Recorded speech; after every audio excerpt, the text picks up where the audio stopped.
Hi, everyone on the internet. We're just waiting for a few more people to show up and then we'll start soon. Great to see you. Thanks for showing up.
Tess, yep.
Okay. I believe that we are online already. And so we're going to get started with this. This is going to be a usual, unusual meeting. We'll have Curtis here is going to give us kind of the protocol, how to behave with the mic here and stuff like that. So, and then I will start with the devotion and we'll go from there. Well, welcome here, everybody. It's great to have everyone here. Just so you know, if you want to come speak, we'll be following the regular Robert's Rules of Order. And if you like to come speak, come up to this mic here. You can stay, I don't know, about that far away.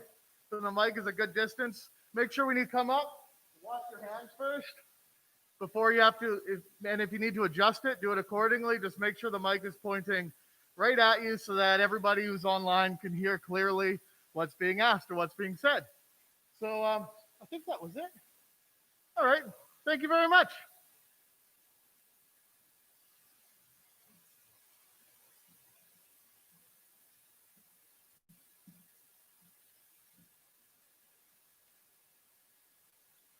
Let's pray. Holy Spirit, we thank you for this day. We thank you that we can gather here. We pray that you will be present here with us as we meet here and as we plan the future of Level Ground. May your Spirit engulf us with peace, with calmness, and we just want to feel your presence. In Jesus' name, amen. If you have participated on the last 4 Sundays here with the services that we're doing, I want to jump on the wagon there a little bit of a passage that Andrew has chosen and remind you of a piece in there, and then I want to read you a devotional that relates to that and hopefully speak hope into you. And the passage is the one that is in Isaiah 43, and I want to read from verses 18 and 19. Forget the former things, do not dwell in the past. See, I am doing a new thing. Now it springs up. Do you not perceive it? I am making a way in the wilderness and streams in the wastelands. Redemption's hope. Hope seems abstract. The English language is partially at fault for that. We use the word hope casually, from dreams about our future to long shots on our Christmas lists. We hope for rain or sunshine, for sunshine, for a raise, for good health, for good luck, or for anything our heart can set its fickle desires on it. But biblical hope is not so abstract. It expresses future certainty. In the Bible, hope is placed in things that are guaranteed but simply have not happened yet. It's the reality that is to come. Since that's the case, we don't persevere because we hope God might work things out for good one day in the future. If we were lucky. We persevere because he has made a promise, and his promises cannot be broken. If God has sacrificed his son on the cross and then giving us his spirit as a pledge of future glory, the future glory is concrete reality. The only difference between God's past miracles and his future promises is timing, not truth. One is just as real as the other. The word of a gentleman is his honor. The word of our God is the word of an ultimate gentleman. Have you thought of hope working its way out in your life that way? It must. It can't be just an internal wish list, a dream that you entertain when you're feeling optimistic, not if it's biblical. The truth is that God has left you in this painful world for a time, but has also given you future certainties to look forward to. The future certainties are everlasting. While the pain is temporary, this fact should shape your reaction to every trial you face. The Bible urges us to persevere because God knows you will face trials and hardship in many areas in your life, but He would not let you base your perseverance on the abstract optimism. He tells you to base it on the reality of His kingdom. In light of that kingdom, perseverance becomes a lot easier than you ever thought possible. So, with that being said, I honestly believe that God is at work, even though it might not seem like that at times when we look around the world or around everything that is happening and in the way that we're sometimes forced to behave and do things or not. God is still in control and He is working. And so He is also working here in Level Ground. I think it is a time for us to really um, unite and persevere in prayer and really um, follow the path that God has and is designing for us. So, with that, I want to encourage you and yeah, hope that you can experience some of those joyful moments that God brings to us. So let's pray and then we'll start with the meeting. Heavenly Father, we thank you for this day. We thank you that we can be here. We thank you that you are our God and that you are in control and you know all of our lives. You know the life of Level Ground. You know what is to come. And we praise you and glorify you for what was. And we anxiously look forward for the future, for the things that you have done and for the things that you will do. And God, um, I pray that you would continue to unite us as a family and that we would, every one of us, God, look out for the best interest of our neighbor, of others, and not so much on ourselves, God. I pray that we would be a light in this world, that we would be an example, that we would stand out because of what Jesus did for us, God. I thank you for everything. I thank you for each person that is present here, God. I pray that each person would feel comfortable in their own way, God, and that you would use this time together here to speak into each person, God, to nudge those that need to be nudged and step up, and to give peace and rest for those that have done so much, God, for this family to continue as a family and for the work that goes on here, everything behind the scenes and up front. We thank you and we praise you for that. I pray again that your Spirit would move among us here during this meeting. In Jesus' name, amen.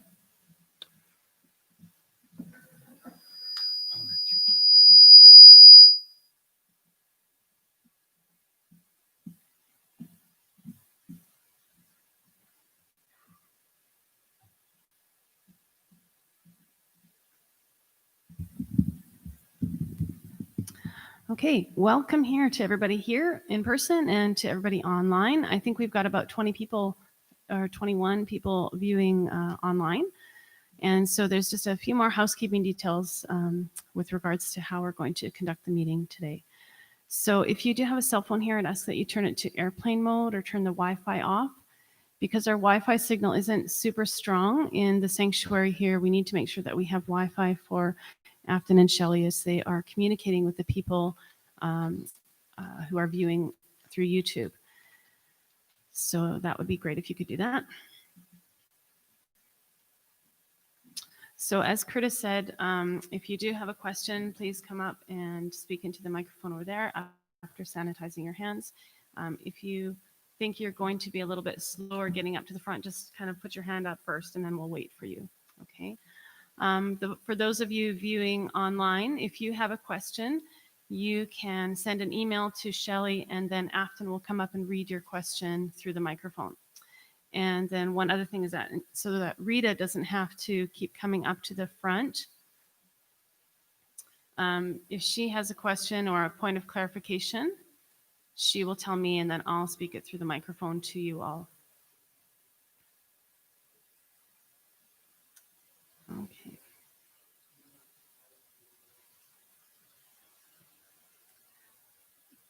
Once we call for votes later on, we'll be doing a ballot vote for the position of moderator, and we'll be doing a show of hand vote for the other positions.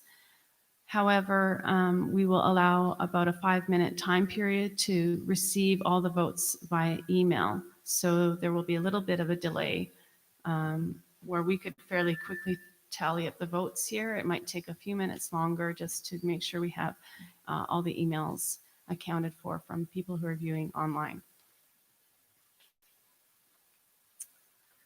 Okay, I think that's all the announcements.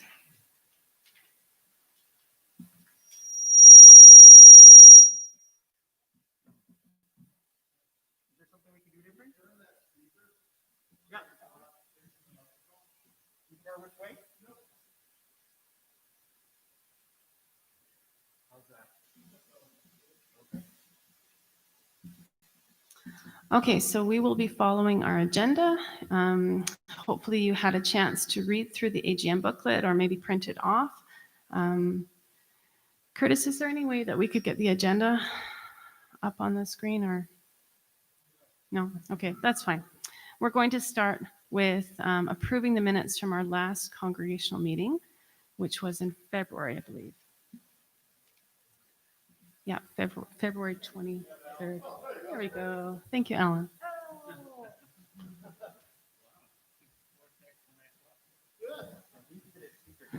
Good, okay. So I move that we approve the minutes from our February 23rd meeting. Can I get a seconder, please?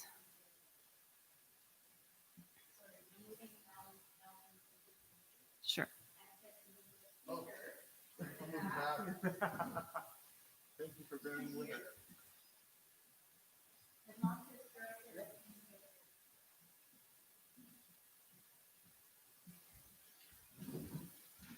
Okay, can I get a seconder for the minutes, to approve the minutes? Keith. Okay, any discussion required? All right, all those in favor by show of hands? Any opposed? Okay, and that is carried. Okay, so I think that we had requested that everybody read the reports in the AGM booklet, and we are not really going to spend time going through those in detail. Many of them will be touched on as we carry through the business of the meeting today. So I think that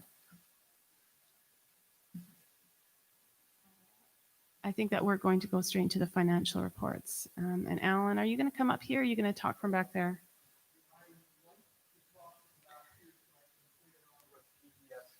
Right, okay, so he has his laptop back there, so he has now got a mic. And he can talk and walk us through that. Okay, I hear myself, so I presume I'm on. I'm not going to go through in a ton of detail. I want to spend a little bit of time looking at the bigger picture thing because of the COVID year that we've been having. So I'm going to start with what's up on the screen here. Hopefully, because it's a PDF file, there's kind of like a little crosshairs that I move around that hopefully you can see on the screen so it I'll kind of move it into the area that I'm talking about. But I'm going to just look at this first column for starters, 2020 budget. That's the budget that we passed in, when was it? End of February or beginning of March. And so $321,000 for, we had budgeted to have income for the year, and $325,000 we budgeted to have as expenses, ending up in a deficit budget we had passed of $3,500. Currently, at the snapshot when I did this around September 11, we should have spent about $221,000. We should have taken in 221,000. We should have spent 219. And I'll move to the year-to-date column of actual. Instead of taking in the 221,000, we took in 163,000, which left us at 57,000 short of what we anticipated taking in. Expenses, we should have spent about 219,000. We had spent 208,000, and resulting in about 11,000 underspending, and so that's in our favor. So the deficiency in income, but the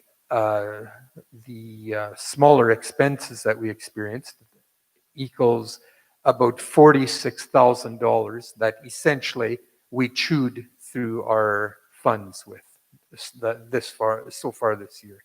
So 46,000. That's what we've chewed through this year.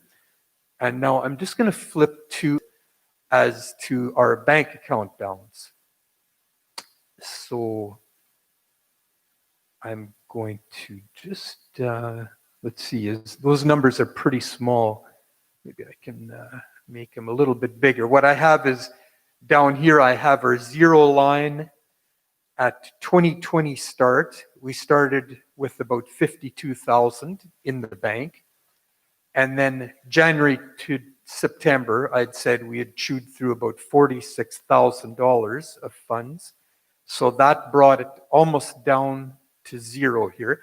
And I didn't put an exact number in because we also used a little bit of funds to pay off balance sheet items that were not expenses in the current year, but they were mostly payroll remittances that were due at the end of last year. So I didn't put a number in for that, but it brought us down close to zero. We triggered the COVID loan that was available to us, where we got 40,000. So that brought us up to 44,000, where we sit currently, or where we sit at the time of this report, September 11. The anticipated wage subsidy up to this point is about $45,000. So we anticipate this coming in over the next little while. That will bring our bank account up to $89,000. And so, as Orlando was speaking about hope, I thought, how do I compare it to this one? We anticipate this coming in. We hope that it'll come in, and it's a pretty sure thing. I don't compare the Canadian government's promise to provide wage subsidy as much as God's Old Testament promises, but it's still a pretty strong anticipation of future almost surety. So anyway, that 45,000 should bring us up to about 89,000. I'm anticipating to the end of this year, a slightly pessimistic view, I think, would be that we chew through another 10,000 of funds, like that we'll get 10,000 less than what we use. Although I think that is a little bit on the pessimistic side, because a number of people have expressed, to be in a good position near the end of the year to really do some strong donations. And there will be a little bit more wage subsidy coming in over and above this 45,000. So from, going conservatively from a pessimistic view, that would then bring our bank account down to 79,000. But we still have this 79,000, that it still includes, we have 40,000 of COVID loan money there.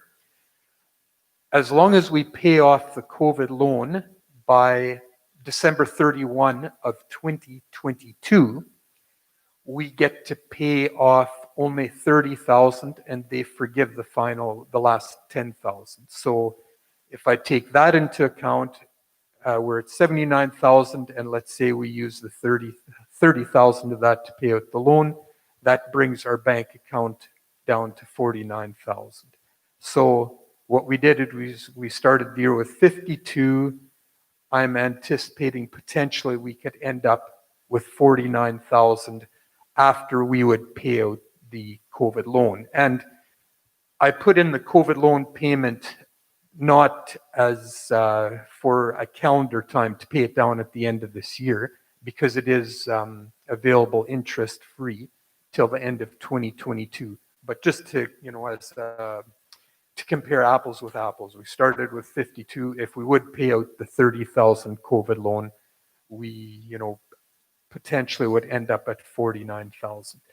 I'm hoping and kind of anticipating that it'll actually be, that we'll be in a little bit better shape than the 49,000, looking at these various factors that I've listed in my comments on the financial information. That's how it washes as far as I can see it. Okay, so now would be a time for questions. If anybody has questions about the financial update.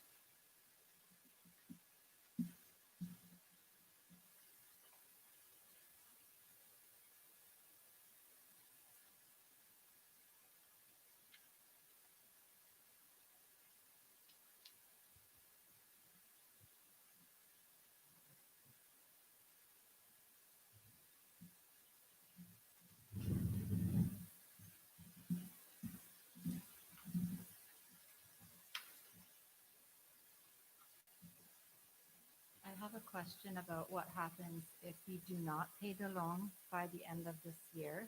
Do the 10,000 still, is that still going to be a grant then, or do we then, are we then be responsible for the whole 40,000? And you said it's interest free. Did I hear that correct? Yes, that is correct. It's interest free till the end of 2022. And as long as we pay 30,000 by the end of 2022, we are forgiven the 10,000. So it's not till the end of 2020. 2022. Okay. Yeah. Thank you. So essentially we have 2.25 years in which to pay $30,000 and then we're completely done with it. And if we would not pay that, it's my understanding that then we would be responsible for the entire 40,000 and the interest clock starts ticking at the end of 2022 at, I believe it's 5% per annum, but it's certainly in our interest to pay it off, prior to the end of 2022, and certainly, it would make sense that we would conduct ourselves in a way that we are in a position financially to pay it off at that time.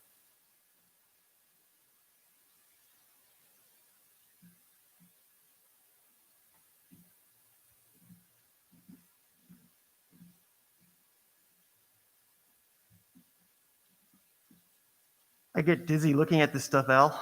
Thank you so much, man. I know we've talked on and off for a while about this, and I think I'm starting to get my head around it, but that's because we've talked a bunch.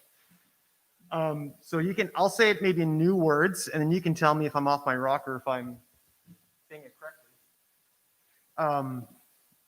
So if giving trends continue as you anticipate, and if we get the government subsidies that we've been pledged to receive, it is safe to assume that, number one, our bank account at the end of the year will be okay, and that it'll be somewhere in that 49-ish range potentially. Well, it will be 79,000. 79,000 because that includes the COVID loan. Correct, yeah. Okay. And if giving trends continue as they may, as we anticipate they are, and if the government subsidies do come in as anticipated, we should meet our 2020 budget obligations. Is that correct? Pretty well, like it should be very close. Well, Okay. I mean, there's kind of a lot of leeway. It's close enough that it could swing. It's just a guess where we'll wash out these next 3 months, kind of thing. But all indications are we will be pretty well on target. Okay. And then I know you can't predict the future. We all want a little prediction of the future right now. But what do you foresee being some of the challenges that we're going to face in 2021? As I'm reading the numbers, one conclusion or observation I may have is that our giving has gone down this year, and that's being covered this year by the Canadian government wage subsidies and potentially the COVID loan as well. What should we be planning for 2021 if we're getting through because of the government this year? Does it make sense? Is there anything you can speak to about that? In a nutshell, I'd say we'll probably wash out in total, maybe getting 55,000 from the 55 from the wage subsidy, at 10,000, loan forgiven. So in the range of, 60-ish, 70-ish thousand. And if we would have the same level of giving for next year, we'd have to come up with that much. We'd have to cut that from the budget for next year. Okay. Thank you.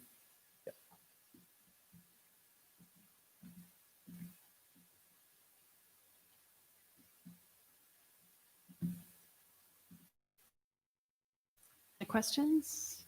Have we received any questions online, Shelley?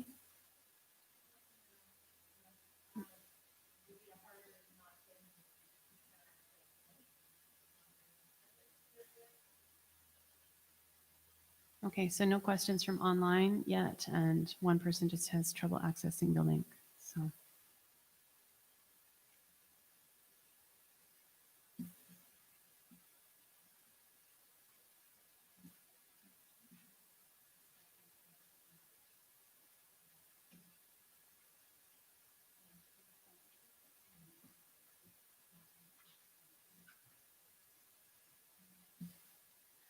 okay, Rita's just reminding me that we need to move that we accept the reports as written in the AGM booklet. So I move that we do so, that we accept the 2020 AGM booklet reports. Can I have a seconder, please? Josh? Kate, can you come and speak to that then, Clifford? He says one change is required.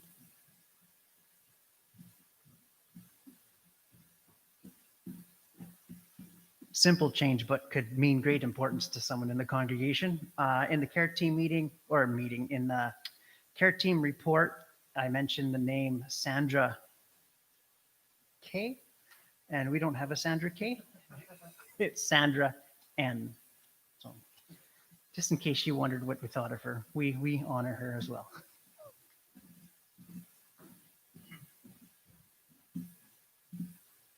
Okay, so with that correction, can I have a show of hands of all in favor of approving the booklet reports?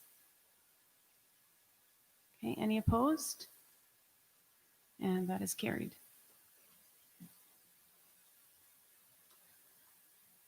All right. If there's no further discussion needed on the budget report, it's not something that we're voting on. It's not a proposed budget. It's just an update. So we've already affirmed the report as it was presented in the AGM booklet. So we don't need to have a vote on that right now. Alan, do you mind going back to the agenda, please?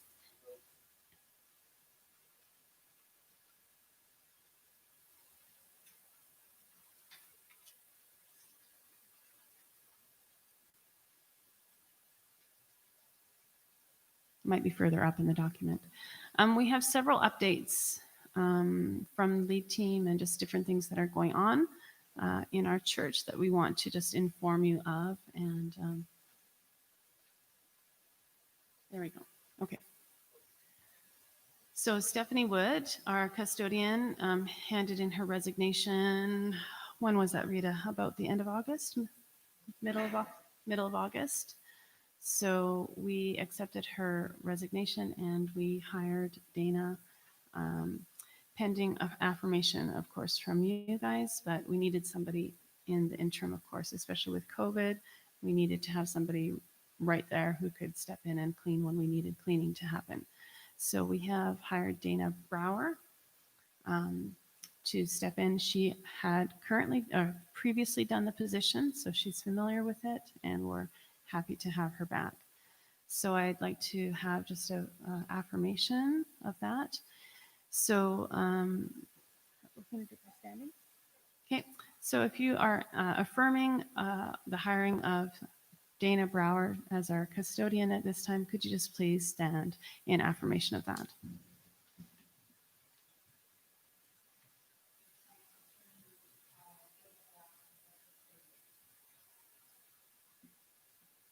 Okay, thank you.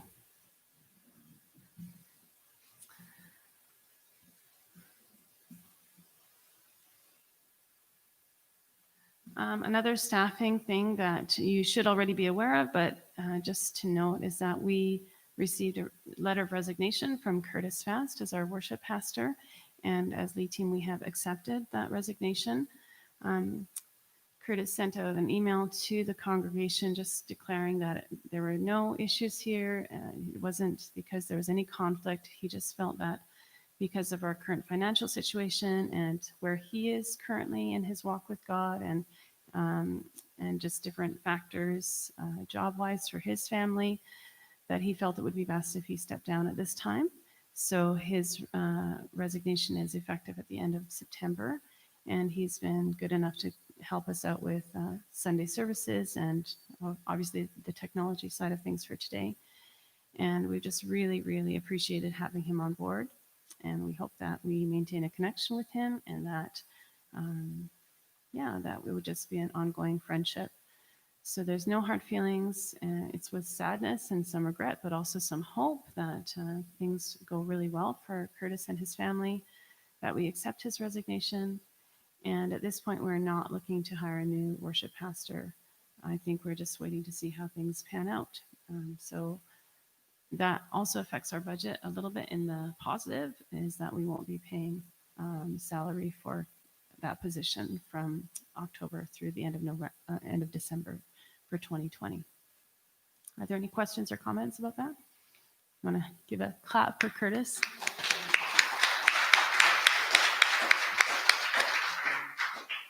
We do have a thank you card for you. We'll present it at the end. Okay, Curtis.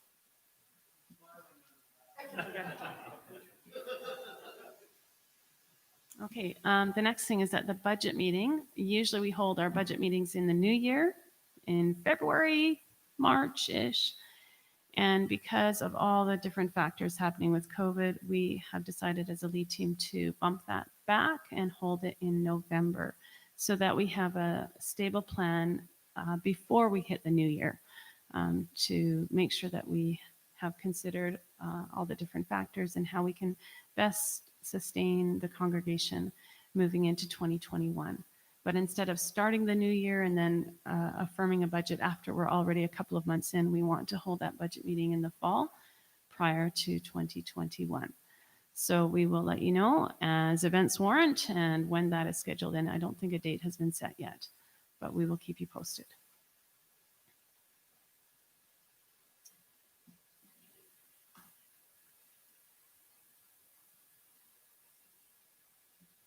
Andrew, I'm going to invite you to come up and talk about the church rentals a little bit.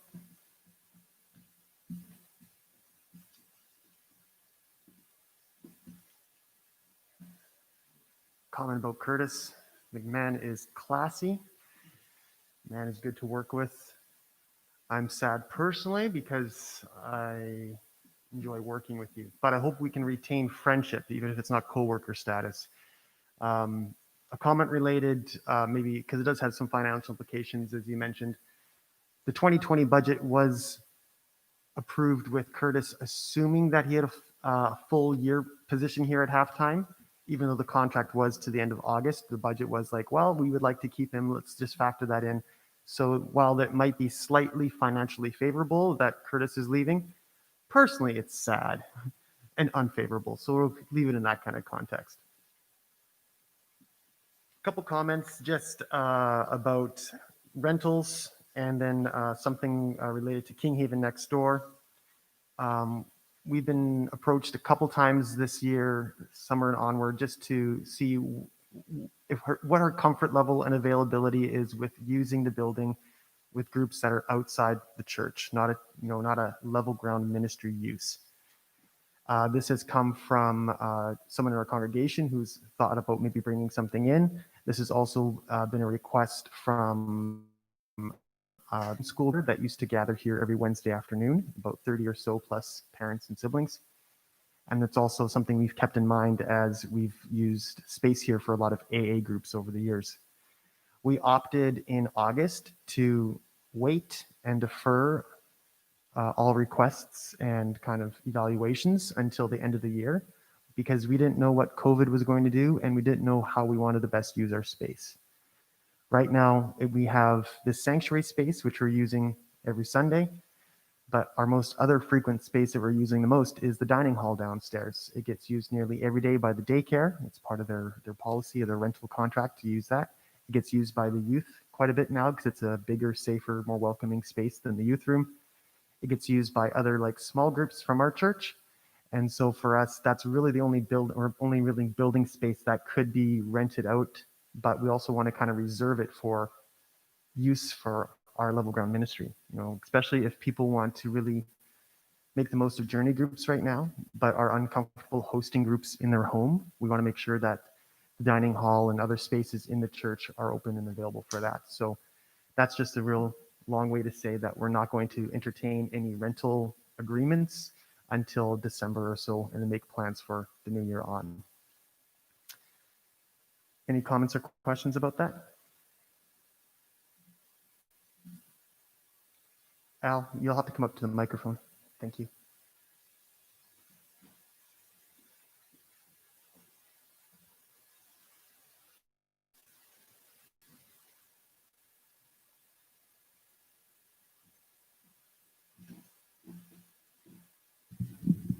Hi, I'm Al. I noticed in the kitchen, the AA group, particularly the Punjabi group, had all their supplies on the top, and I noticed within the last week it's gone. Is that an indication that they won't be back then for a while? They're asked, or they've pulled their stuff and gone? Do you know anything about that, Shelley? I wonder, my other suggestion is that Dana was under orders to take care of anything that was expired. So I'm wondering if she moved some things around in the kitchen. Yeah, we'll take note of that, Al. Thanks for being aware of that, and we'll find out what happened. A few thoughts about a Kinghaven proposal. I think that's how it's put in there. Beginning of the month, Kinghaven approached us and said, hey, we heard you guys are into crazy ideas. We got a crazy idea for you. In recent years, Karen and staff and lead team and the task force for looking for the future have pondered how can we best use our property? How can we best use our building? And one of the ways we've thought about is what does a partnership with Kinghaven look like? Anyways, Kinghaven came to us at the beginning of the month and said, we're interested in crazy ideas and a partnership with you. We don't have anything concrete. We don't have any plans that we can just pull off right now, but we want to start the conversation by saying, is there a possibility that we could partner with you and do something pretty wild but pretty exciting? A part of that meeting was myself and Josh and Dave Lowen and Carl Braun. Adrian Goldblatt was a part of it. I think that was everyone who was able to log in. It was a very introductory conversation, but the idea basically revolves around an idea of creating a brand new space, a space that would be probably start with something like a gymnasium with community housing. There is a community housing grant that is available. The deadline for proposals is mid-January. And Kinghaven wanted to know if we wanted to go crazy and do something together and try to access some money from the government. They have a very favorable relationship with the government right now. recently when they went to go upgrade next door and they asked for 40 units. The government said, no, we want to give you 60. So this NDP government loves to give away money. It's good to be Canadian. And we are interested in seeing what can come. Kinghaven right now says it's not important to really fight or fickle over who's operating or owning the property or managing the property. They say that's a non-issue. We don't want to talk about that right now. We want to know what the obstacles are. And the obstacles are things like, does this property stay in ALR? Or can we do community housing on this property? And that's a government question we can't answer on our own. They want to know if we would be okay with this building being replaced, how much attachment there is to this building. And that's something obviously we'd have to discern as leaders and as a congregation. But we're in the process of putting a couple ideas together with their board that they were presenting this past week. And they'll contact us soon with some ideas of what could be. Like I said, it is a deadline of proposal of mid-January. They see going forward would have to include a congregation on this property. For them, that's a big part of going forward. They do not want to see a church moving away from here. They want to keep a church here. And in fact, as the proposal is written, it's actually favorable that the community housing is integrated into local initiatives such as congregations. So that's something that's really exciting. Another point of clarification that might be helpful is that this is community housing, not recovery housing. So this could be housing that would be designated for young families who are maybe struggling financially. This could be for elderly. This could be for families that have come out of recovery and are having a hard time getting their feet back underneath them. So there's a lot of ministry opportunity as we think about what it could be to minister to guys next door, but potentially people who are actually living on this property as well. No decisions have been made other than to let's keep talking and see what happens. So there's nothing really to decide here today. More or less, we want to make you guys aware of a conversation that is happening, a dream that is being dreamed. And as more information comes up, we'll let you know. Is there any questions or clarification that I could offer right now? Any comments to that proposal? Very vague and non-proposal proposal.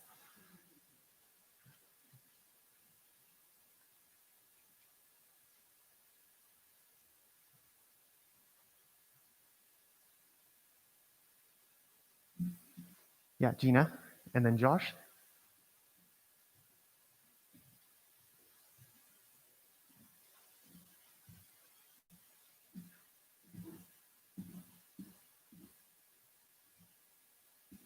Oh, is this the right height? So my question is, being that it's a Kinghaven grant, would the housing only be for people that went through a recovery center, or would it be for just anybody that, like you were saying, for seniors or? Okay, great, thank you. Yes, so it's basically Kinghaven wanting to make the most of the opportunity to access this grant money, but they are very interested in doing housing for people who are vulnerable, but not necessarily coming out of recovery. And that's where it gets maybe a little bit tricky as far as like who owns or operates, what sort of partnership exists. Again, that's something that is a bit of a paper shuffle maybe thing, and it's something that would have to get figured out eventually, of course. But right now, it is, you would not have to go through Kinghaven to access this. This would be something separate entirely.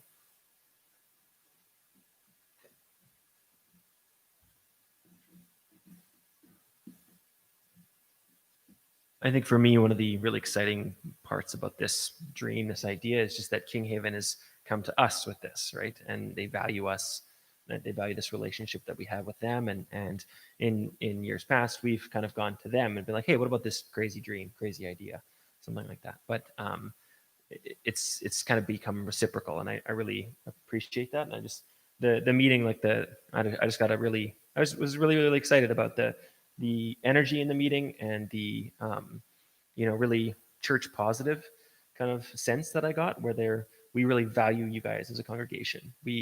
We think you're important, and I was just really encouraged by that. So thank you, Josh. Lydia? Yeah. And I think maybe Afton has an online question after that.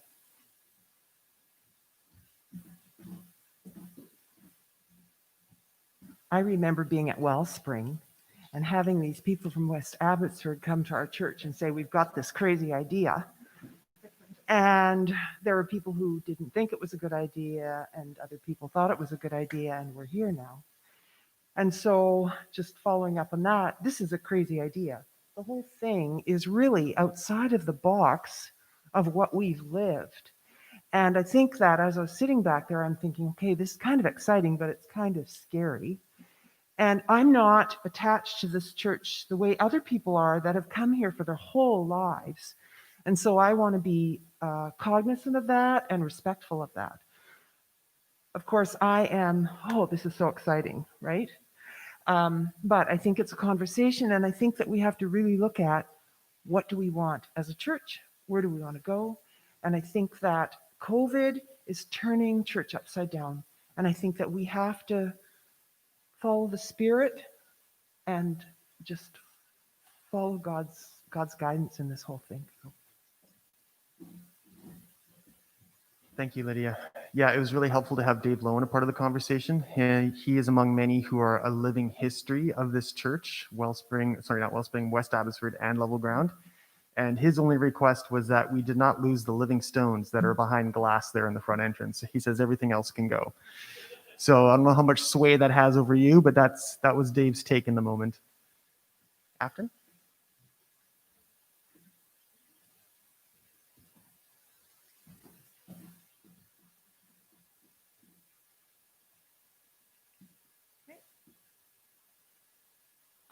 Yes, I get to be the voice of the people that are out there in YouTube world. And I guess this conversation about King Haven has excited some people. Tanya, now Ratscliffe, says, I like the idea of continuing conversation with King Haven, re-community housing proposal.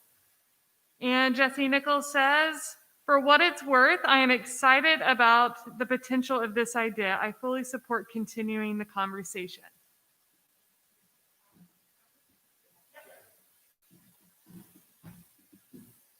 Thank you, people online.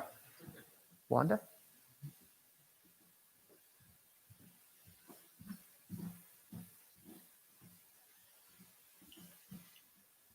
I'll move it down. As someone who's been here most of my life, I won't say how long, I am not attached to this building. I'm attached to Level Ground, not to this building. Yes, my heart has been here forever, but I'm all for renovations, so it's all good. And I'm excited about the proposal.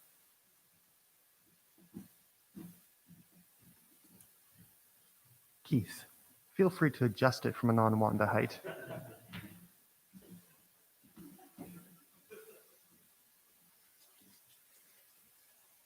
I'll just adjust myself. How's that?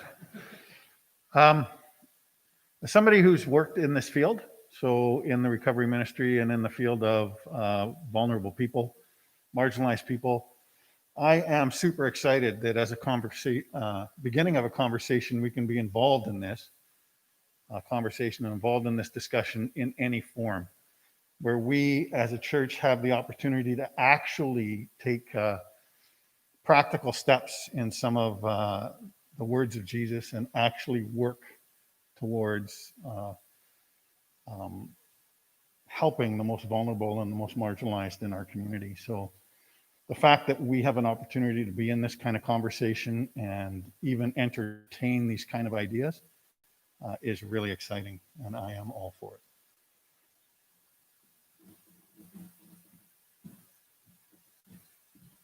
Thank you, Keith. I'll make a comment maybe just about the building itself. The part we're in, I think, was built in 1975. The newest part is the fireside and the youth room, and that was 1986. Everything is much older than that, the stuff that's in between. It's coming at an expense right now just to maintain. Carl can attest to that. We know that if we were to stay on this property as is, we would have to put significant dollars forward to make this accessible, to do the upgrades that are necessary. It's been a bit of roulette with the plumbing over the last few years. You never know when we're going to have to cut through some drywall to find a leak. That's been the case for a while. And it's been realizing that as much as we value special, sacred, holy places, the nostalgia, the memories, the good experiences that we've had in these spaces, it is only building material. And we've been given this property, we've been given this space for God's kingdom work. And if we're being invited by our neighbors to do some kingdom work, not many places in the world invite Jesus in to do some work. That's pretty cool. Can't miss that. Maybe allow for another response or two. Question?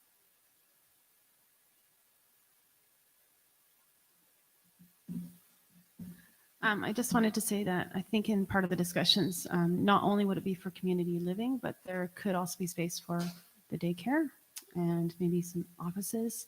So there are potential possibilities for different space being used as well. And I personally like having more of a sanctuary idea. I'm kind of coming around to the idea of just having a gym, but I still would like to put in a plug for having a little chapel in there somewhere, or a prayer room at least, or something like that. So that's my way of getting in the minutes.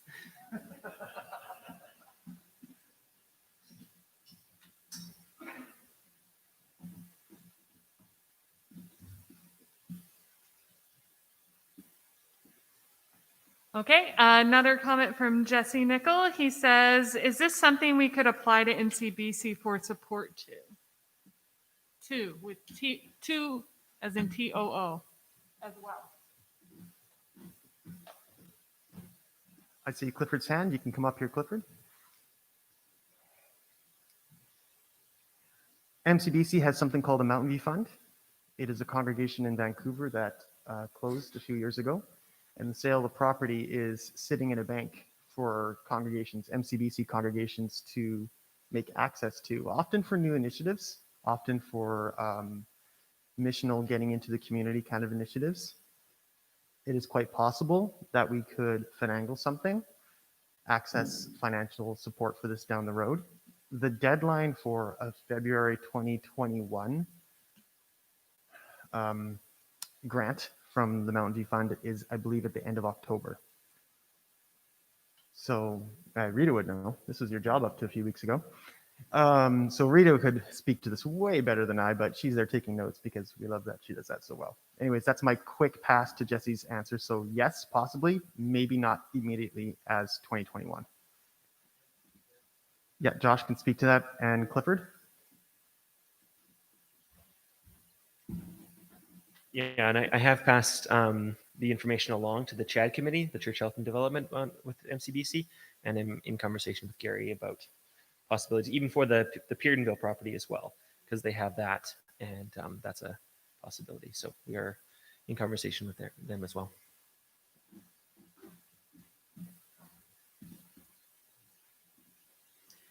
Jesse, thank you for being a part of the cloud of witnesses. I'm going to pretend that I can see you through the camera. This response is not related to a financial aspect, but a reminder that in the last calendar year, I don't know what the word, task force, a futures committee was established to talk about a particular use on the Clearbrook property. And I think that the fruit of that conversation is 100% applicable to the conversations that we probably have with King Haven. So is there money available? I don't know, but the fruit of thought has already started, and it's something that we've already been thinking about, having different available services and different uses of space. So it kind of sounds like a new idea, but it's also an idea that's aligning with something crazy we were already thinking about. So I just wanted to add that.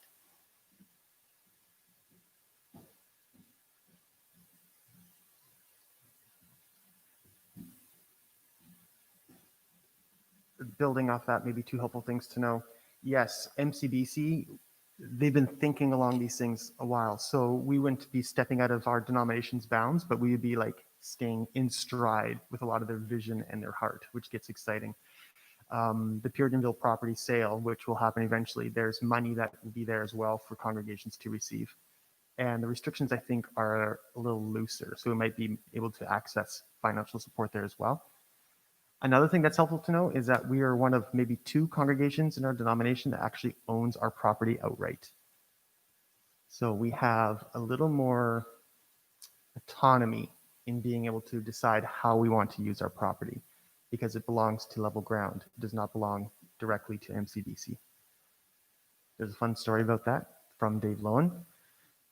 When the general conference was formed and West Abbotsford was invited in, they said, now give us your property. West Abbotsford said, we're in it. And then general conference came back a few years later, said, okay, fine, come back and you can keep your property. Hence, we have our property. That's the very condensed version from Dave Lowen.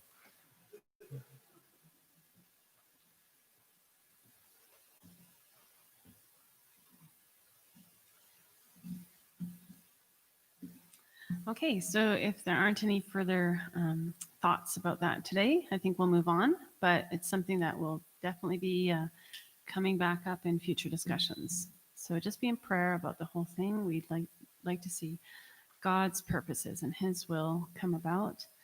And he has already got this in the bag. Like he knows what he's doing, and we just have to kind of tap into what his will is and see what he's at work doing and join in with him.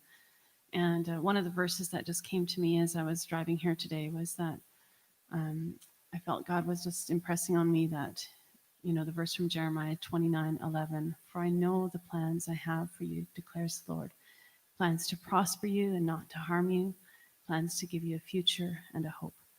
And I just really think that's applicable in many areas of our church, not just this one specific issue, but I just take that as encouragement that God knows what he has in store for us, and it's for our good. So, yeah. All right. Before we move on to the next point, which is talking more about the church services going forward into the fall, I just want to invite Josh up to introduce his youth intern.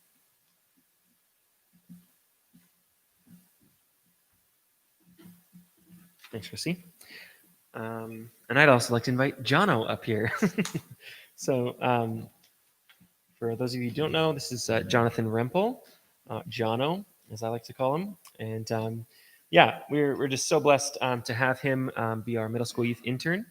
And he's been a service practicum student of mine, was it 2 years ago? So you're attending CBC in your 4th year. Maybe you want to tell the people a little bit about yourself and maybe what you're going to be doing here at Level Ground. Yeah, so as Josh said, my name is Jonathan. You can call me Jono as well. Yeah, I'll be interning here for the year until June. I grew up in Chilliwack, went to Eden Mennonite my entire life, went to Camp Squia for tried and true many years. And yeah, now in my 4th year at CBC and just finishing out the degree there and interning here. Yeah, so thank you for letting me intern at your church, helping with the middle school youth ministry this year and also at high school, but more so running the middle school end of things.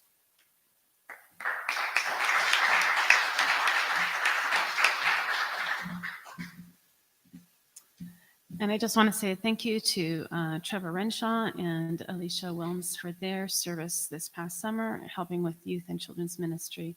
And we just have a really great ministry, I think, in having interns from CBC and I'm not sure of other places too, but it's mostly CBC, right? But to come in and work with us and learn from us. And I'm sure we also learn a lot of things from them, from their youthfulness and their fresh ideas. And so, you know, that's just an area to keep up in prayer as well. But we're really grateful to have you, Jonathan. And so welcome aboard.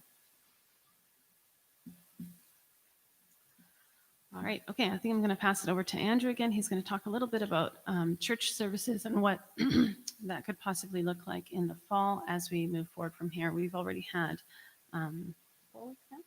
Yeah, 4 weeks of services on Sunday mornings, which has been really, really great to see after such a long hiatus from any kind of in-person services.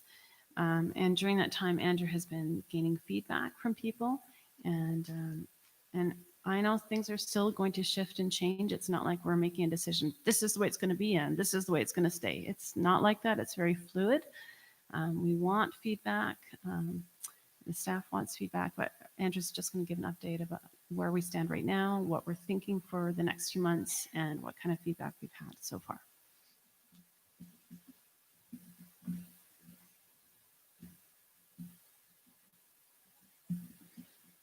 Yes, thank you everyone who's participated in in-person gatherings. If you had thoughts that you shared, they've been recorded. They'll be shared with the lead team, and we'll be talking about them in the next lead team meeting.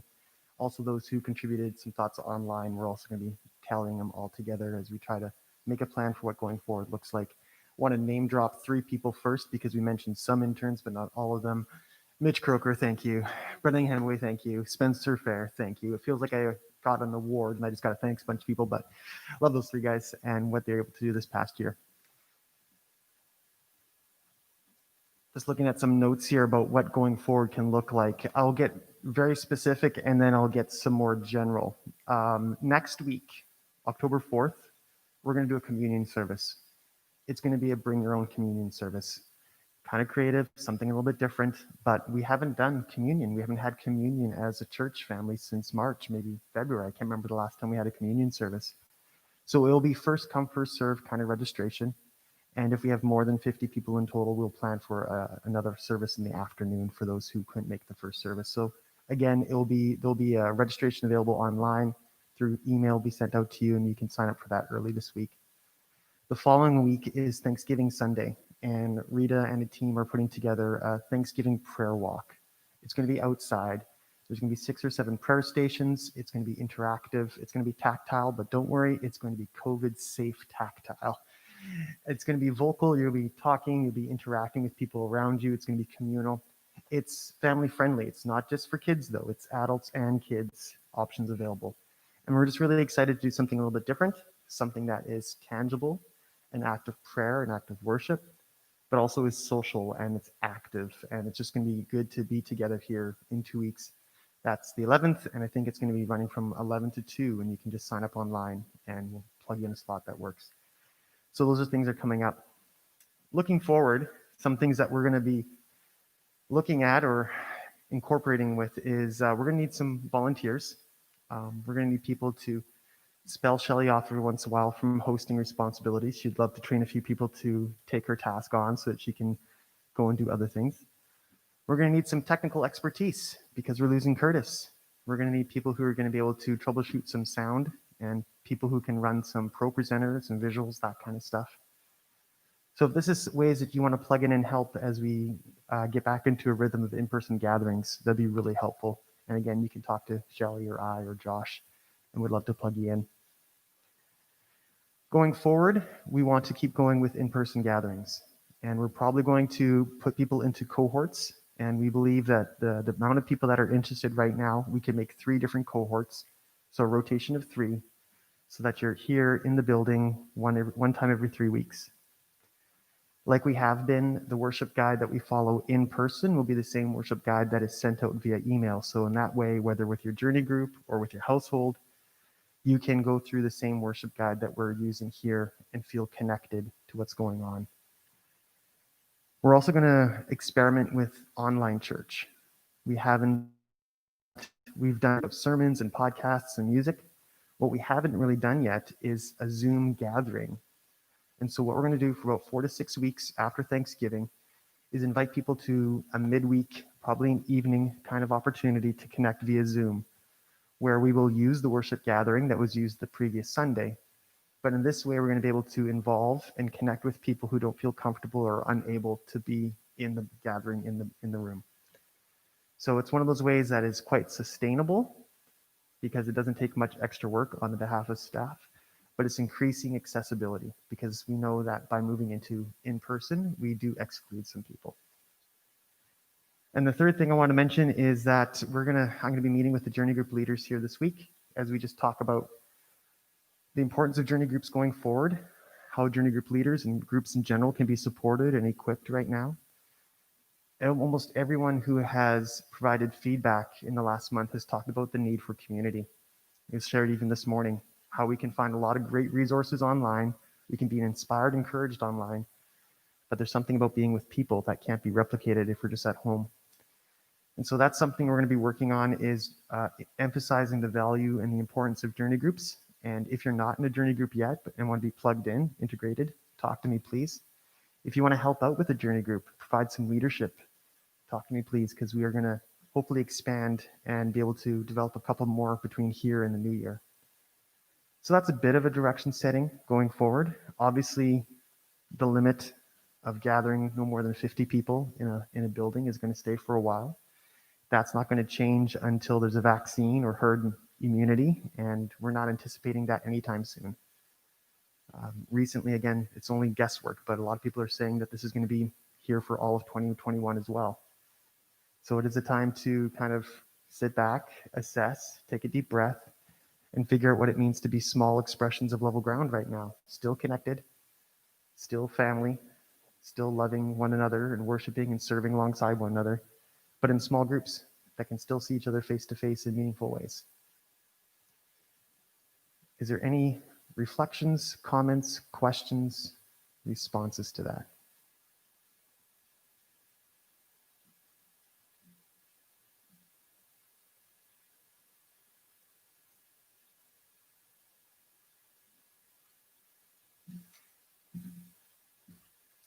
I just want to say thank you to our staff, Andrew, Josh, Curtis, and Shelley, and just any other people, volunteers who have just been really helping to maintain that sort of connection between March and now. And it's, it's kind of a thankless job sometimes. So we just really appreciate your ingenuity, your dedication, and the way that you still have a vision for us as a church moving forward. So I just want to express thanks.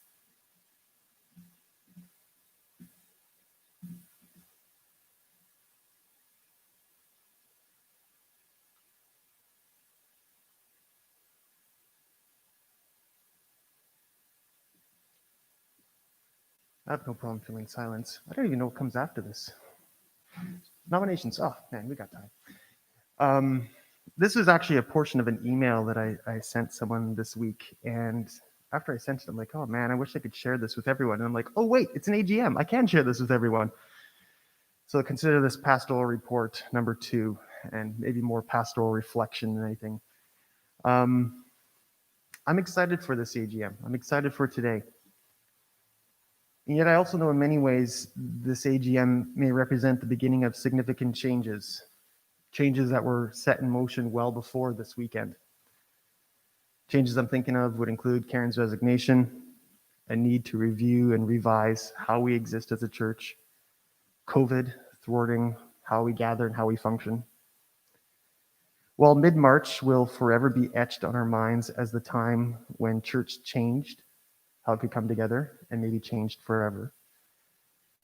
At that time in March, we naively thought that this would pass eventually and we would return to what was really quick.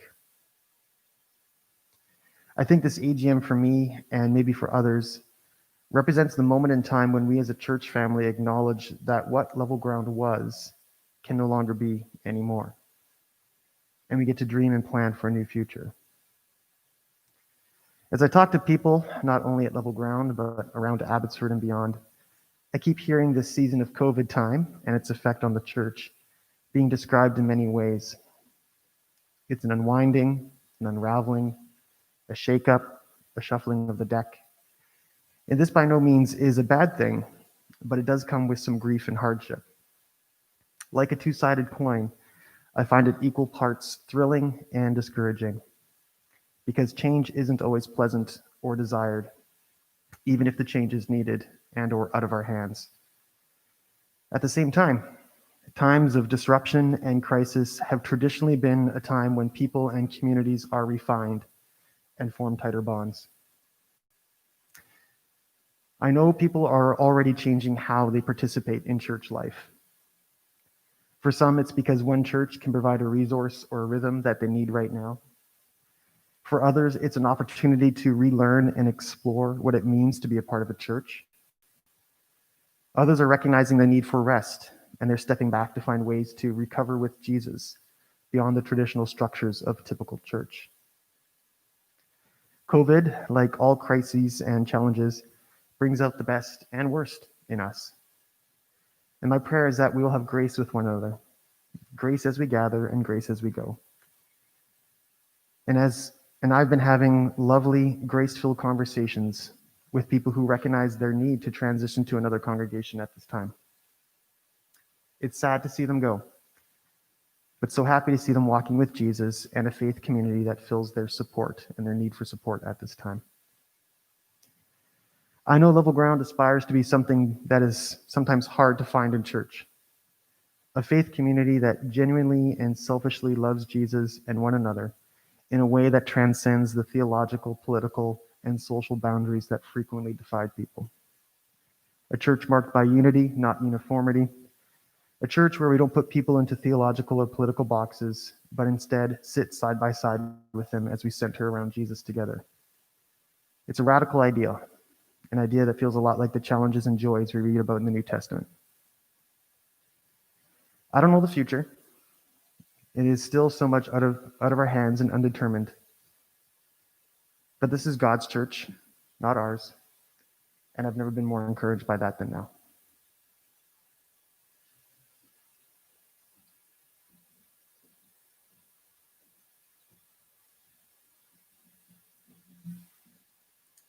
Thanks, Andrew.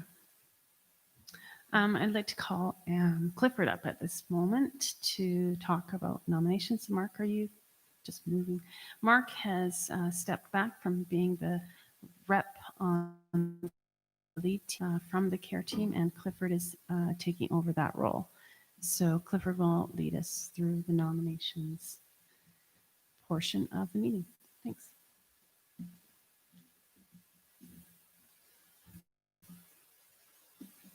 Oh, there's going to be a lot to think about, a lot to discern, and so glad that those that are here, and also so glad for those who are watching at home are also part of the Spirit's work at this church. Andrew, thank you for your words. Two words that have been important to me, I'll try not to preach for a long time, is the words form and function. And sometimes you can stumble over either of them in the obstacle of where it is you're trying to go. And just humorously, for a moment, if you can't see at home, I've been sitting on a bench with Mark and Wanda. Yes, Mark. And I've been in the middle and they've been on one side. And every time I've come up, I've always walked over top of them to come here. Lo and behold, on the other side of me, there's no one sitting, and I could have clearly walked to the other aisle and not disturbed anyone. Now, if there's a message for form and function in there, we might have a favorite of how things are done. We might just prefer something that we always know, and yet, once we discover something that is the right form and function, we go, why did I ever step on Mark and Wanda's toes? And we learn those things. Biblically speaking, I think of, quickly, Andrew, I think of God having a conversation with the Israelites. He says to Moses, hey, Moses, yeah, I know you're not really where you're supposed to be right now. I want you to go back to my people in Egypt and say, I want to teach you how to live in freedom. And Moses reluctantly does this, and God kind of says, hey, you know what, it's not going to be easy, but I'm with you. And they don't always get it right, and Moses didn't get it right, and he had to spend a little more time in the desert than he wanted to. And eventually they do get to the promised land, except for Moses and the older generation. And what the Lord teaches us through that is the continual encouragement and promise of God that he is with us, and that God knows what he's doing and where he's going, and that he's a living God. And that has been quite significant in my thoughts in this last little while, that a God who is living is moving, breathing, active. And that says a lot different than an idol. You can look at an idol and you can learn everything about it, and then that's it. A living God is alive. He has sent his Spirit among us to work in us and through us to accomplish his purpose here on earth. And through the conversation we've had already, it is clear that the Spirit of God is at work in the community of Abbotsford. He has a narrative that's happening in our congregation. He has a narrative for what's happening next door. And he has this narrative that he hasn't fully made clear to us yet. But in the meantime, he asks us to be faithful in obedience and to step where we might not have stepped before, but under the guidance that we know that we are following God in a way and to a place that he has prepared for us. And I take great encouragement from that. Even though I might like to step on Mark and Wanda's toes, I also have learned today that I don't need to do that. And I could be here in community and experience a living God. In this time, there will be a time for ballots as it comes to the business part of what's going on here. And if you don't have one, I'm going to ask someone else to pass this out. If you don't have them, just raise your hand. And Adrian has extras. And for those of you at home, you'll also be welcome to participate. But just before I forget, there is writing on here that you should be made aware of. At the time, you can say yes to what the motion is. You can say yes with some reservations, or you could say no and then provide it. So if you weren't aware of that at home, this is an option that's provided for further discernment if needed, and just moving forward, that it's more than just a yes and no. It's a yes why and a no why kind of a question.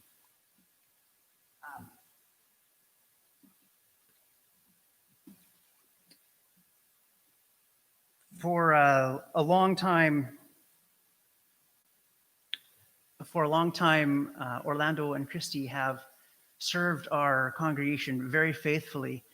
And if you are not aware, they stepped in where nobody else would step in to take on the role and obedience of co-moderators for our congregation. And not easy, but fulfilling. And we have benefited greatly from their conversations, the workings behind the scenes, the intent of their heart, and the way in which they have walked with the lead team in the last number of years. And this time around, in March or February, when we were thinking about the soon and impending AGM,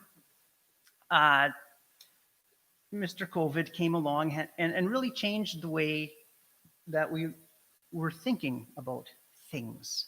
And at that time, there's a little group of people in the congregation called the care team. Sometimes we're called the nominations team, and we'll talk about that in a little bit.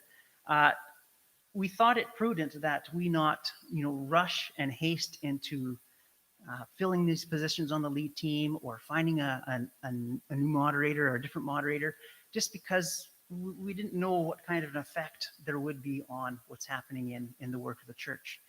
And through wisdom and leadership, the lead team said, yeah, let's wait a couple months today, and we'll see where we're at and have a little more discernment for what is going on. And so what you don't know is that at that time, we basically said, hey, you know what, Orlando Christie, thank you, and we need to find someone else. No, we said, thank you, and by the way, could you just stay there for a little while longer? and you can see in their faces, they have most willingly and affectionately said, yes, we love this church, and they really feel called to what they have done and are passionate about what happens in the future. And that's something that as a congregation, we need to acknowledge that they have served us well. And I thank you. I thank you.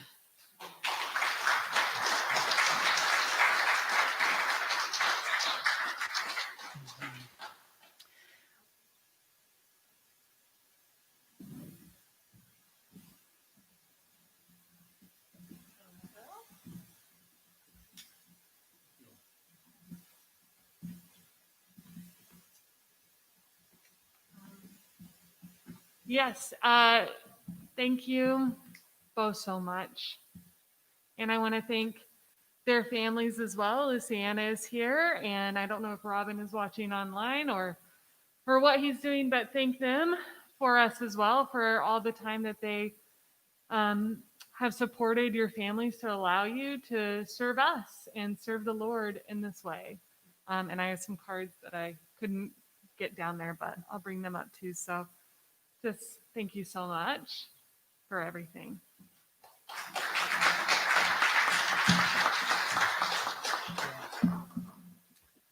If I can just say a word, I want to thank the congregation and obviously those that are watching this too for trusting in us and voting for us. And yes, it was a challenging time when we jumped in, and we were like, I really felt like a fish out of the water. But here we are, years later, and I can really look back and see how God has shaped me, how He has molded me, and how He has worked in my life during this time. And I hope you read our report, and the line that it says there, assignments change, but callings and gifts don't. Yes, I might take a little bit of a break here, a breather, and rest a little bit from responsibilities, but I want to continue to be involved in the life of the church and help make decisions and lead and walk together. So that's my goal. Thank you.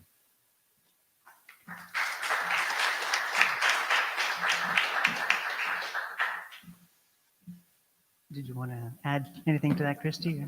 Yes, you do. Yes, you do. Sure. Thank you very much for your support over the years, and it's been an honor to serve you in this role.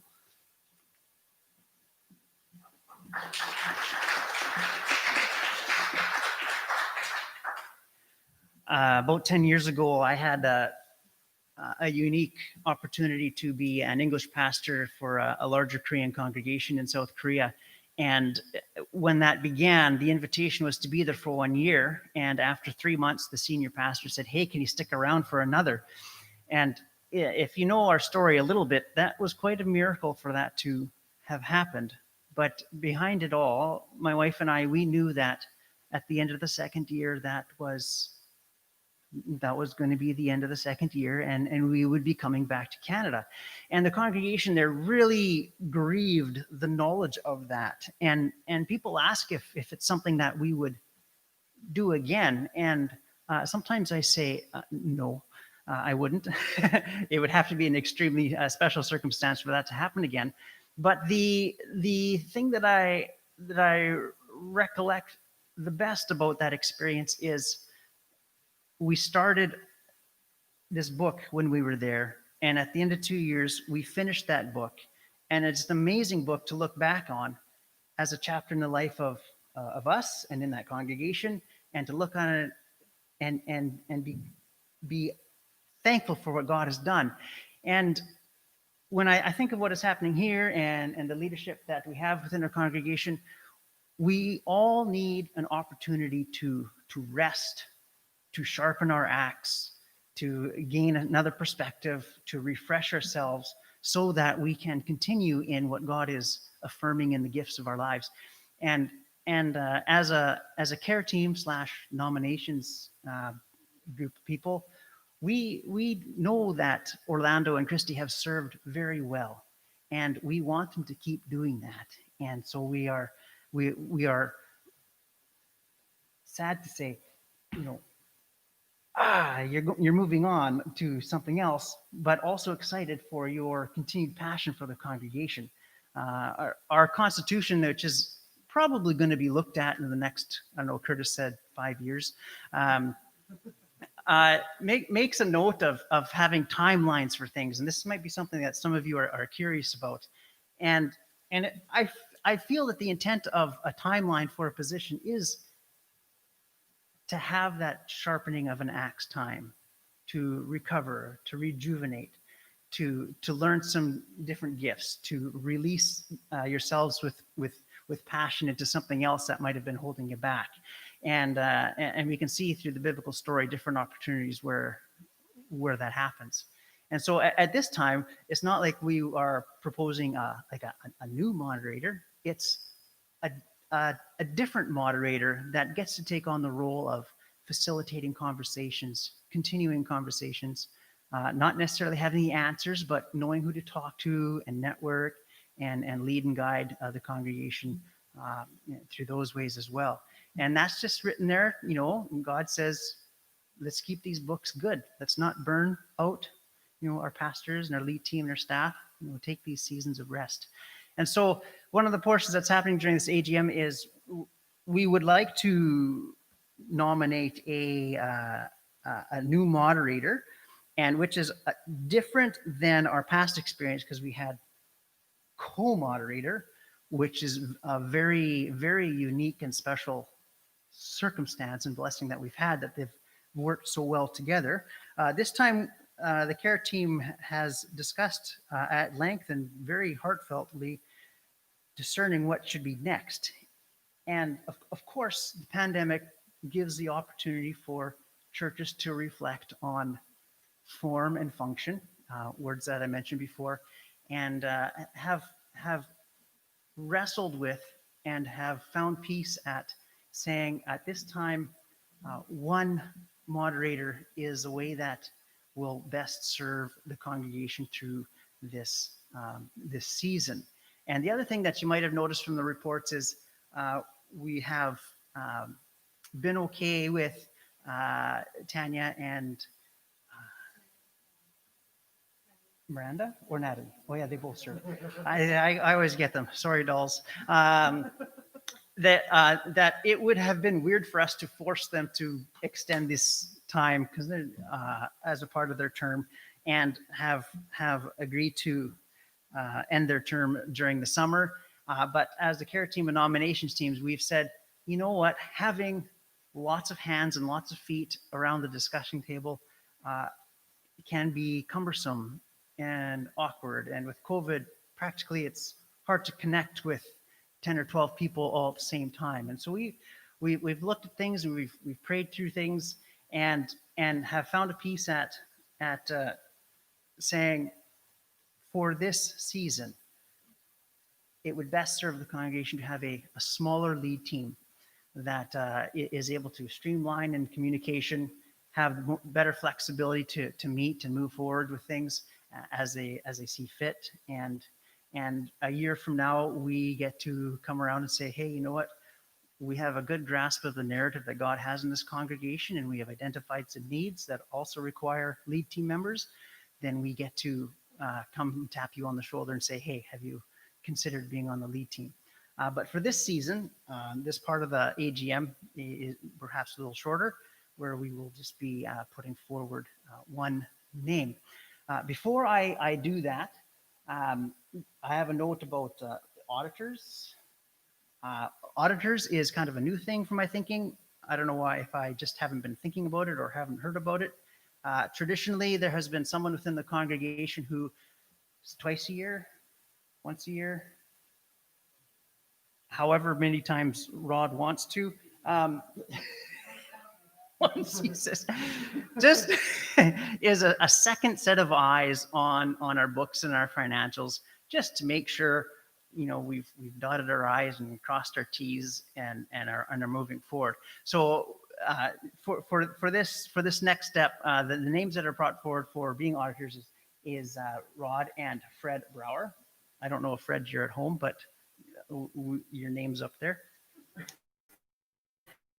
We just need a show of hands to affirm, but I also want to just allow time if there's a question, because like I said, it's new to me, and we'll allow for that before we do a show of hands. I can make a motion, yes, that we accept Fred and Rod for being auditors. And we need a seconder. Thank you. I'll do Curtis, because he's using my line. Oh. Okay, now discuss, just in case we wanted to change the motion.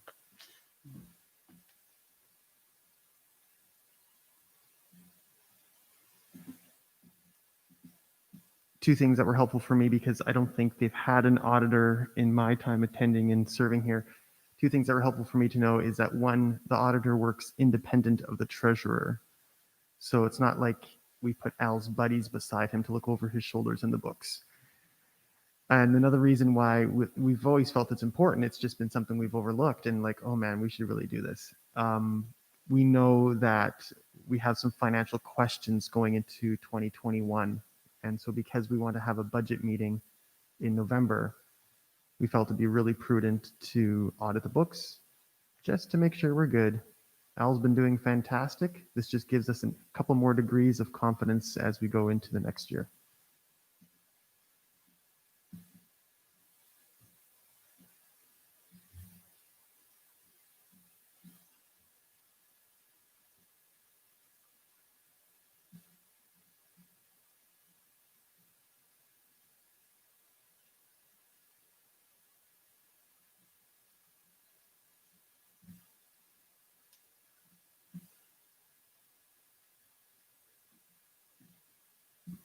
The pause is for you at home. If you have something to add or ask, you can still do that.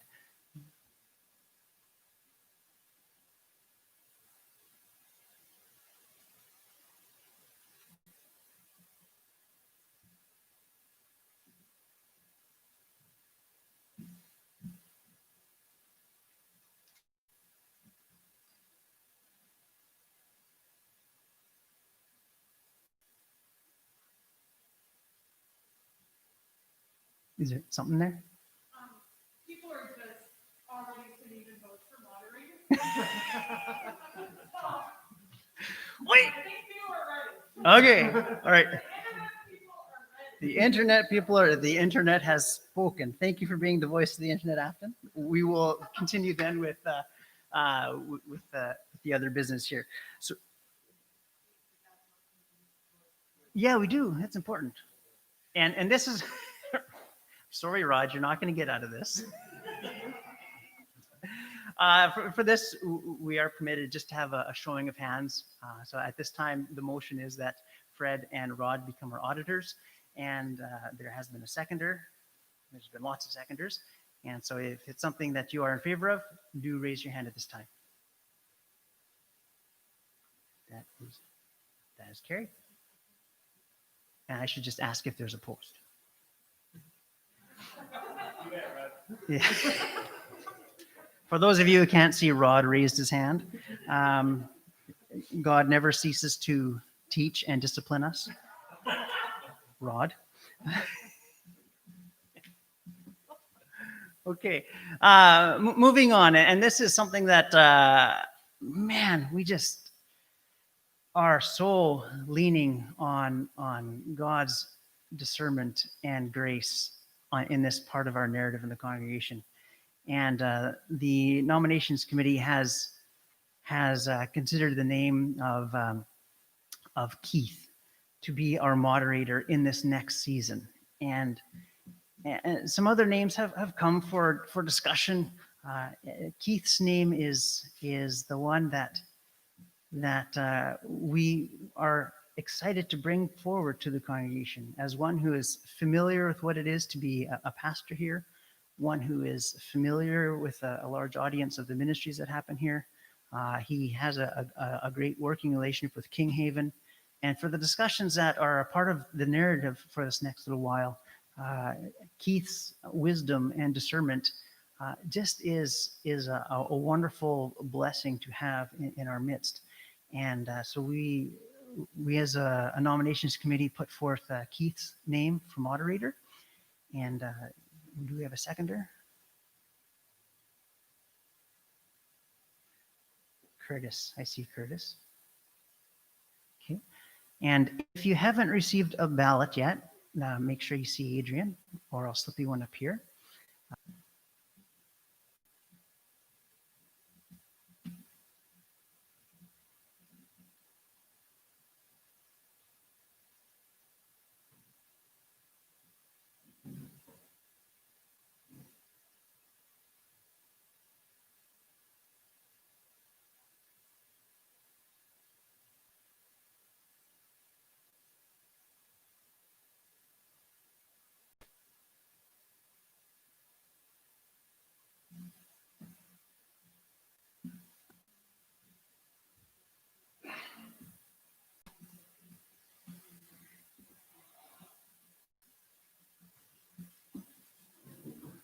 Just a few thoughts as I think about this, and I've been thinking about this over the last couple of months or so, and that is that in the role of moderator, for me, the idea is somebody does two things. One, they listen, and two, then they facilitate that listening. And so one of the biggest things for me is to have my ears in the congregation and hearing what's going on, have my finger on the pulse of the congregation and seeing what's happening and where things are moving and how things are moving, and listening to the voice of the congregation. And I think that for me is crucial. It's incredibly important. And then being able to facilitate those conversations with the lead team, with the staff, and with the congregation, so we can all feel like we are connected to this vision and connected to this idea that is level ground. And so that is, to me, my role. I don't see and have never seen it as leadership from top down, but leadership from bottom up. And so for me, I'm working within and listening and facilitating. That's my vision for that. So, I don't know if there's any other questions or thoughts that people have.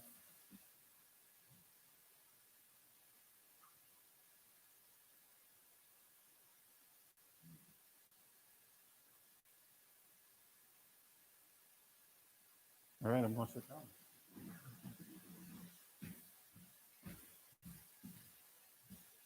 We'll give a moment for those of you at home who haven't submitted a vote yet. If you wanted to have a question or a comment, you're welcome to do that, and we'll allow some time for that here.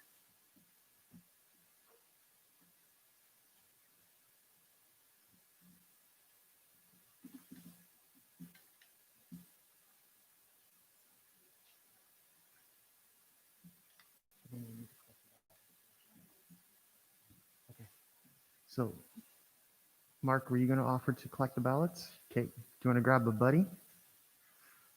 And then, Keith, you can step out just in case anyone has a question that isn't directed to you. And then I'll just say a couple things because as potential moderator, he'd be working with staff. So it'd be good for you to hear about what we think about potentially working with Keith. I got to see more of Keith this summer than I typically do, but that's because I officiated his son's wedding. So I got to hang out with him in different sorts of ways and got to talk just church, the future of church, what are our options as a church, that sort of thing.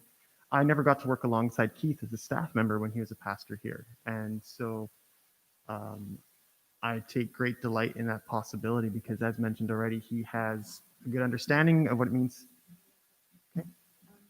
Adrian, we haven't called the vote yet, so you shouldn't be collecting votes quite yet. Okay. This is what happens when the internet runs faster than in person.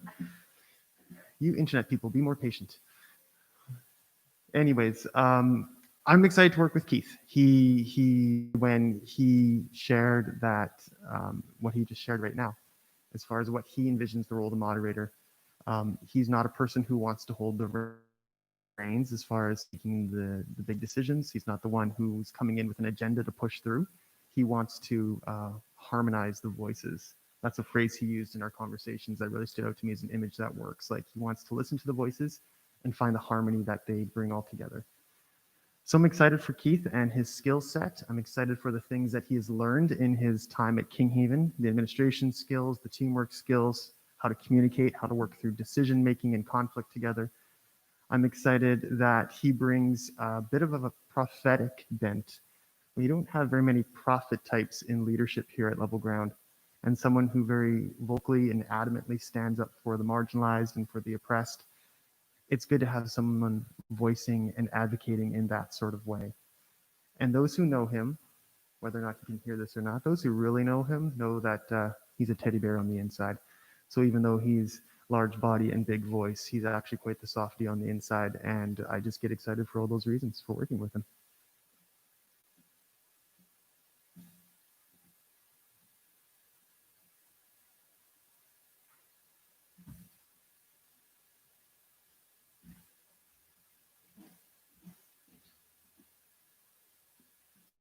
And I'd just like to add a little bit to what Andrew was sharing there. Yeah, I did get to work with Keith on staff, and I think it's his heart is kind of what stands out to me as with Orlando and Christy. I think that's massive. If you have a yeah, all three of you just have a heart for this church, for this community of believers, and it's meant a lot.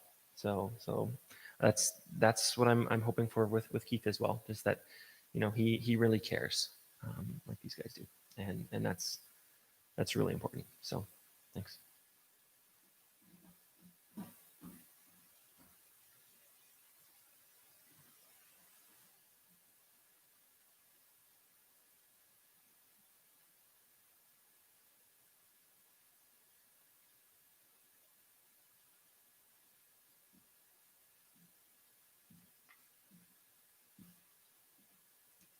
Is there a desire for more conversation or thoughts or questions?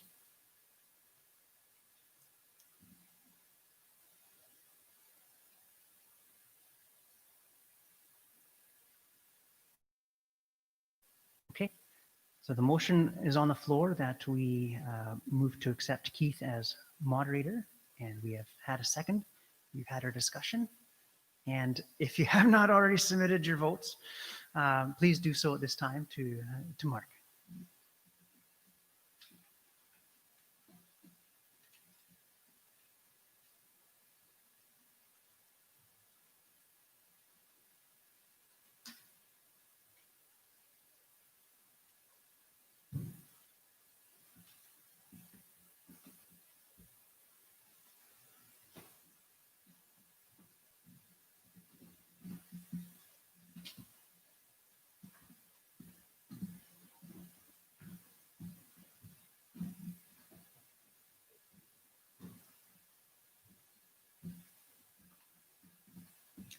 Lydia, I'm looking at you. Could you accompany Mark?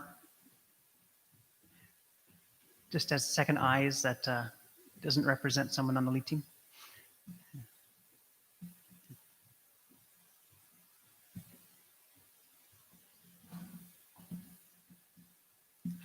Shelley, have we received all the votes from online? No, okay. So we'll have to allow a few more minutes for that. If you haven't voted online, please do so now.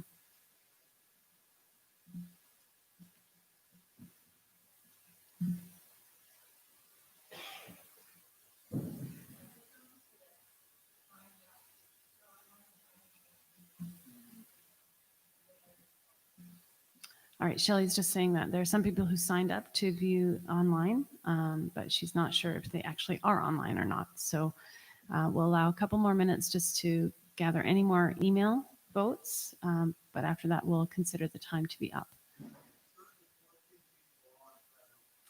Okay, Curtis says there's currently 14 people who are viewing online.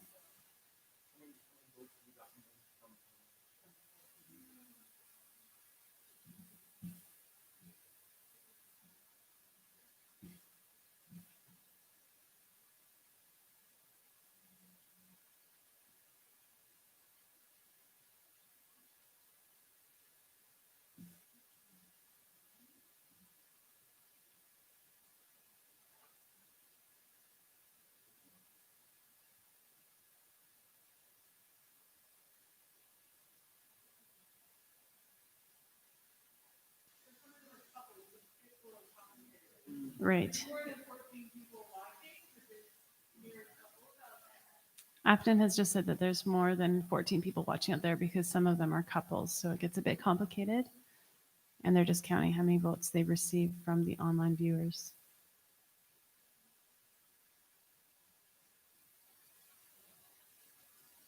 Okay, it looks like they've received 12 out of potential 14 viewers.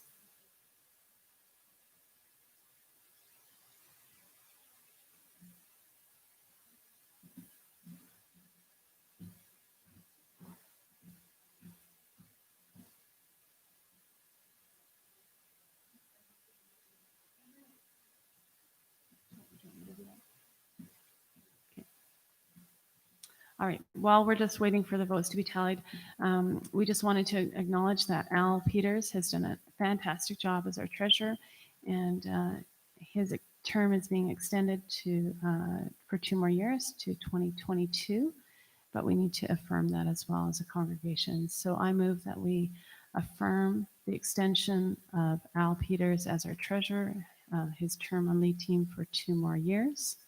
Can I get a seconder, please? Okay, wow, we got a lot. I saw Sylvia Casey first. All right. All in favor of that, please show hands. Okay, any opposed? And that is carried.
So we have a 93% positive vote, and there were 44 people voting today, which is quite good.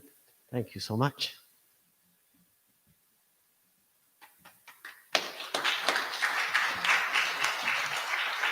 And just for business. Yeah, yeah. We have to just come in, Keith.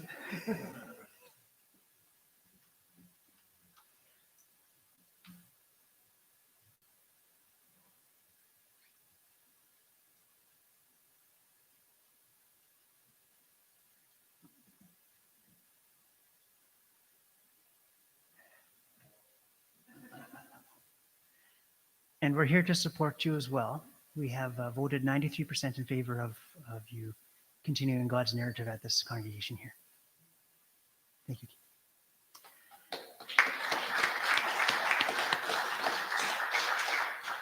Do we need to have a motion to destroy the ballots?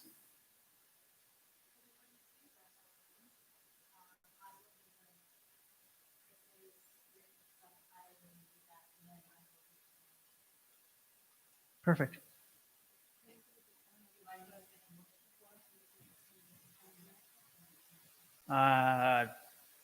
Mark gave the numbers of 44 voted and 41 makes 93%.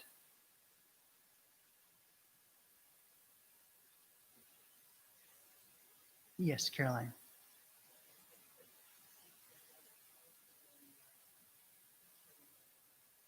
That's your motion?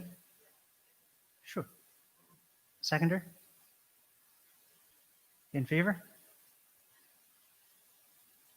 As spoken.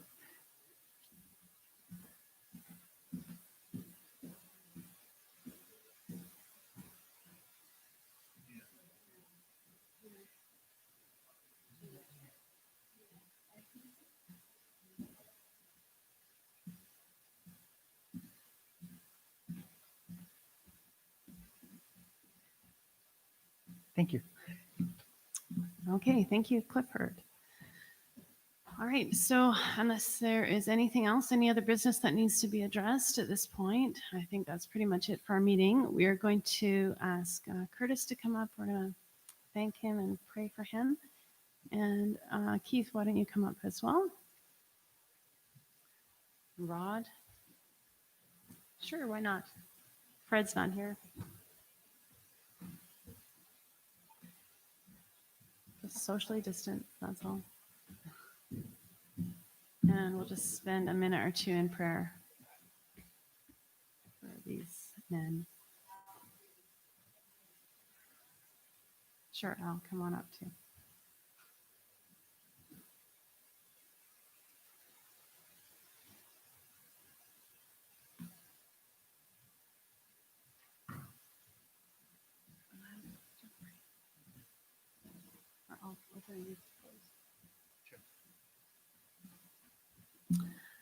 Lord, I thank you for these men who are willing to serve at our church in their various capacities.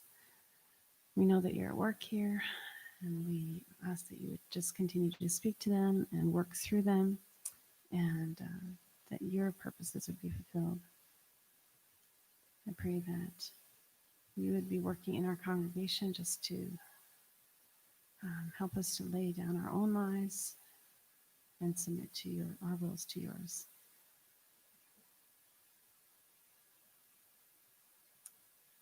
Thank you for the willingness to serve, and I pray a blessing upon these guys. I pray a blessing upon their families, and that we would be able to move forward in unity as a congregation, and yeah, just have your way.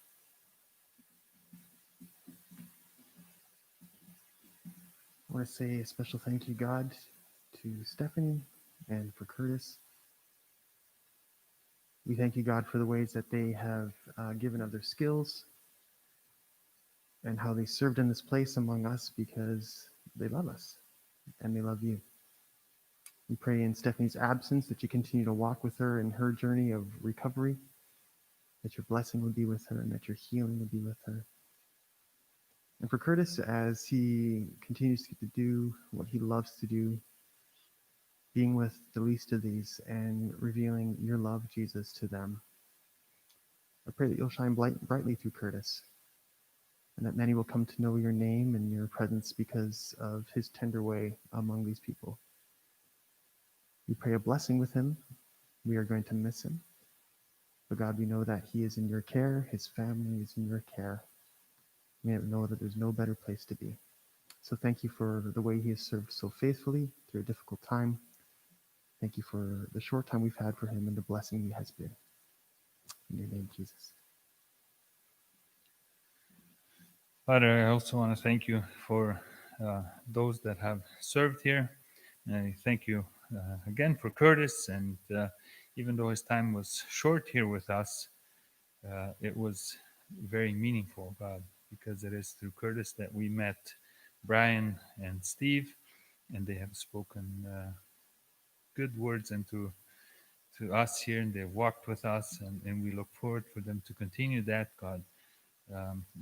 It is obvious to me that your hand is in all of that, and I pray that you bless him, bless his work, and yeah, bless his family, God. Thank you for Keith to be willing to step up here in the role of moderator, and for Alan to continue as a treasurer, and yeah, for Rod and Fred to hold not him accountable, but look at the books and see where we're at, and just make sure, God, that we are doing the right things. And God, I pray that you again open our eyes to the things that you are doing here, God. Remind us again and again that we are a body of many parts, and each part has a role to play, God.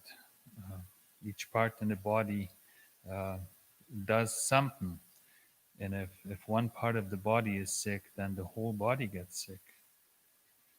help us to do our part to keep the body healthy and open our eyes not to get blind to just the way that we want to see things done, God. We need to work as a whole body, and may we always know and remember that all the good things come from you, and that we give you glory for all the things, God. We look forward for the things to come, and we pray that your Spirit would be moving among us, God. Thank you for this time, and I pray that you walk, lead, and guide us until we meet again. In Jesus' name, amen.